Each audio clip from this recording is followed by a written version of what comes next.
अस्सलाम वालेकुम नाज़रीन, जानज़ेब अब्बासी एक नए यूट्यूब प्रोग्राम के साथ हाज़िर है। एक तरफ आप मेरे अक़ब में आवाज़ें सुन रहे होंगे, ये तकरीर हो रही हैं पीडीएम का जो मुश्तरका धरना है शराए दस्तूर के ऊपर, और उसके अंदर सुप्रीम कोर्ट के हम अंदर मौजूद हैं। आज की कोर्ट प्रोसीडिंग जो पंजाब में 14 मई को इलेक्शंस के इनेकाद के हवाले से जो केस था, उसमें क्या हुआ उसके ऊपर आपको ब्रीफली आज के इस वीडियो में आप तफसीलात आपसे शेयर करेंगे। इसमें एक वजाहत बड़ी ज़रूरी है कि 14 मई को पंजाब में इलेक्शंस के इनेकाद का सुप्रीम कोर्ट ऑफ पाकिस्तान ने फ़ैसला दिया था। गुज़िश्ता 2 दिनों से हम देख रहे हैं सोशल मीडिया के ऊपर ये डिबेट चलवाई गई, बिलखसूस पाकिस्तान तहरीक-ए-इंसाफ के सोशल मीडिया एक्टिविस्ट ये बातें कर रहे थे कि जो 15 मई है, जो पंजाब का इलेक्शंस समात के लिए फ़िक्स हुआ है, उस केस में वज़ीर-ए-आज़म शहबाज शरीफ को कंटेम्प्ट ऑफ कोर्ट का नोटिस जारी हो जाएगा, वो डिस्क्वालीफाई हो जाएंगे, पूरा पार्लियामेंट जो है वो सुप्रीम कोर्ट उड़ा देगी। तो ऐसा कुछ भी नहीं हुआ, ऐसी कोई डेवलपमेंट नहीं हुई, ना ही इसके ऊपर कोई डिस्कशन हुई है। बल्कि बुनियादी केस ये था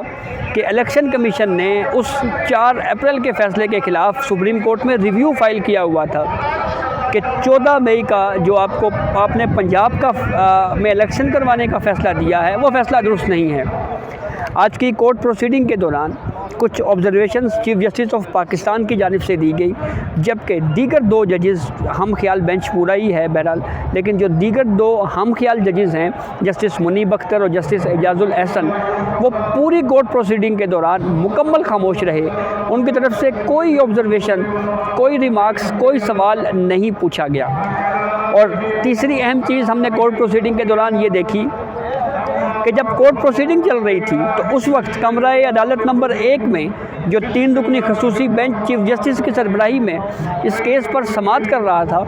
उस वक्त कोर्ट के बाहर शराए दस्तूर के ऊपर जो तकरीर हो रही हैं, उनकी आवाज़ें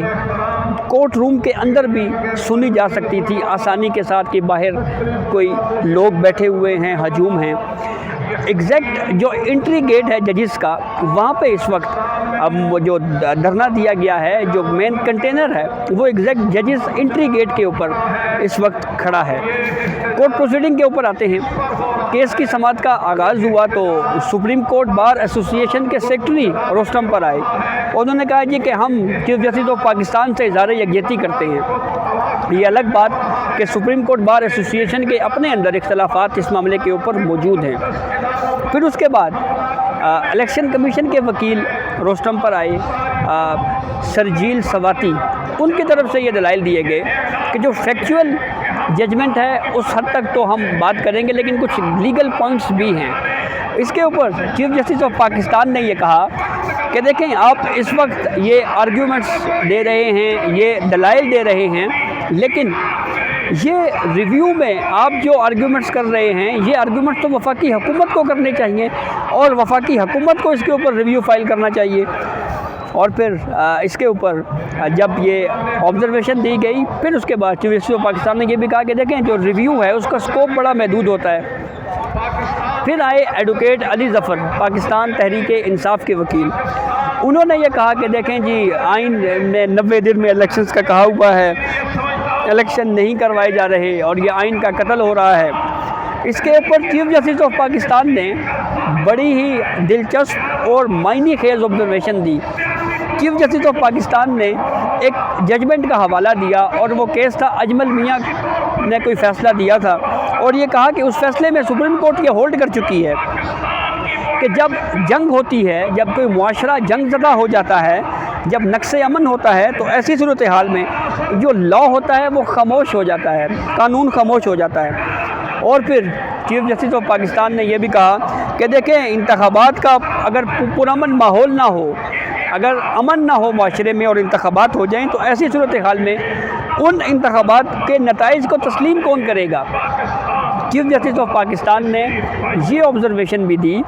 कि ऐसी सूरत हाल में न सिर्फ जहाँ पे कोई नताइज को तस्लीम नहीं करेगा, बल्कि हमने मारूजी हालात को भी देखना है। आइन के साथ साथ जो मारूजी हालात हैं, हमने उनको भी देखना है। और इस ऑब्जर्वेशन के बाद कोर्ट ने तमाम पॉलिटिकल पार्टीज़ को नोटिस जारी किए हैं, पाकिस्तान तहरीक इंसाफ को नोटिस जारी किए हैं, अटॉर्नी जनरल फॉर पाकिस्तान को भी नोटिस जारी करते हुए केस की समाअत आइंदा मंगल तक के लिए मुलतवी कर दी गई है। आइंदा मंगल 23 मई को इस केस के ऊपर दोबारा समाअत होगी। तो ये जो बयानिया बनाया जा रहा था कि आज के दिन पता नहीं सुप्रीम कोर्ट जो है वो प्राइम मिनिस्टर को डिस्क्वालीफाई कर देगी और पूरी कैबिनेट को घर भेज देगी, ऐसा कुछ भी नहीं हुआ। और इस डेट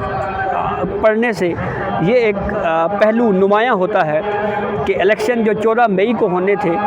उसके ऊपर सुप्रीम कोर्ट ने कोई एक्शन नहीं लिया और शायद पाकिस्तान तहरीक इंसाफ की जो तवक्कुआत थी उसके ऊपर पानी फिर गया है।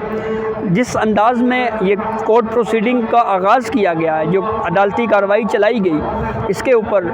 सवालात मौजूद हैं। हम पहले भी इसके ऊपर काफ़ी ज़्यादा बात कर चुके हैं कि एक सिविल केस में किस तरह से कोर्ट ने जो है 2 हम ख्याल जजेस ने ये कहा जी कि ये असखुद नोटिस सुप्रीम कोर्ट को लेना चाहिए, फिर सुप्रीम कोर्ट ने असखुद नोटिस ले लिया, 9 जजेस पर मुश्तमिल बेंच तश्कील दिया गया, फिर वो बेंच टूटते बिलाखिर 3 हम ख्याल जजेस के ऊपर रह गया। ये डिबेट आज भी चलती रही, इस वक्त भी जारी है कि अक्सरियती फ़ैसला 4 जजेस का है या 3 जजेस का। तो इस पूरी सूरत हाल में अब नेक्स्ट डेट 23 मई जो है वो समाअत के लिए मुकर्रर की गई है। दूसरा अहम मामला इसी से जुड़ा हुआ कि इस वक्त जैसे मैंने आपको बताया कि पीडीएम जो है वो प्रोटेस्ट कर रही है जजेस एंट्री गेट के ऊपर। मेन जो कंटेनर है वो इस वक्त खड़ा है, मरकज़ी कायदीन खिताबात कर रहे हैं। आज सुबह जब मैं सुप्रीम कोर्ट की तरफ आ रहा था तो जो कंटेनर पर मौजूद कायदीन हैं वो ये कह रहे थे कि हमारा पहले इरादा ये नहीं था कि हम जजेस एंट्री गेट के ऊपर अपना कंटेनर रखें, लेकिन फिर जब हमने ये देखा कि एक मुल्ज़िम को जजेस गेट से एंट्री दी गई और जजेस गेट से वापस उसको लेके जाया गया, तो हमने कहा कि फिर हम यहीं पे बैठेंगे और फिर अब वो प्रोटेस्ट जारी है। दूसरी जानिब पार्लियामेंट की जानिब से भी ये फ़ैसला किया गया है कि chief justice of Pakistan Umar Ata Bandial के ख़िलाफ़ एक रेफरेंस फ़ाइल किया जाएगा और उस रेफरेंस को फ़ाइल करने के लिए एक कमेटी तश्कील दे दी गई है। और जैसा मैंने आपको मुख्तलिफ़ वीडियोज़ में ये बताया है कि पार्लियामेंट और सुप्रीम कोर्ट के दरमियान जो इस वक्त जंग है वो अपने हतमी और आखिरी मराहिल में दाखिल हो चुकी है। पार्लियामेंट अपनी बालादस्ती के लिए खड़ा है, सुप्रीम कोर्ट ऑफ पाकिस्तान जो है उसकी जानिब से भी पार्लियामेंट के बनाए हुए कानून साजी का जायज़ा लिया जा रहा है। इसके ऊपर भी कानूनी माहिरीन सवालात उठा रहे हैं और ये कह रहे हैं कि पार्लियामेंट को कानून बनाने का इख्तियार हासिल है और सुप्रीम कोर्ट को हर कानून साजी में इस तरह से मुदाखलत नहीं करनी चाहिए। तो बहरहाल इलेक्शंस 14 मई को नहीं हुए, कंटेम्प्ट ऑफ कोर्ट की प्रोसीडिंग का आगाज़ नहीं हुआ और रिव्यू के बारे में जैसा मैंने आपको बताया कि चीफ जस्टिस ऑफ पाकिस्तान ने एक फ़ैसले का हवाला देते हुए ये कहा कि जब जंग होती है तो कानून खामोश हो जाता है और अगर अमन ना हुआ तो ऐसी सूरत हाल में अगर ऐसी सूरत हाल में इलेक्शंस होते हैं जब मुल्क में पुरअमन इंतखाबी माहौल नहीं है तो फिर ऐसी सूरत हाल में उन नताइज को तस्लीम कौन करेगा। तो ये अब तक की अपडेट थी जिससे हमने आपको आगाह किया। बहुत शुक्रिया।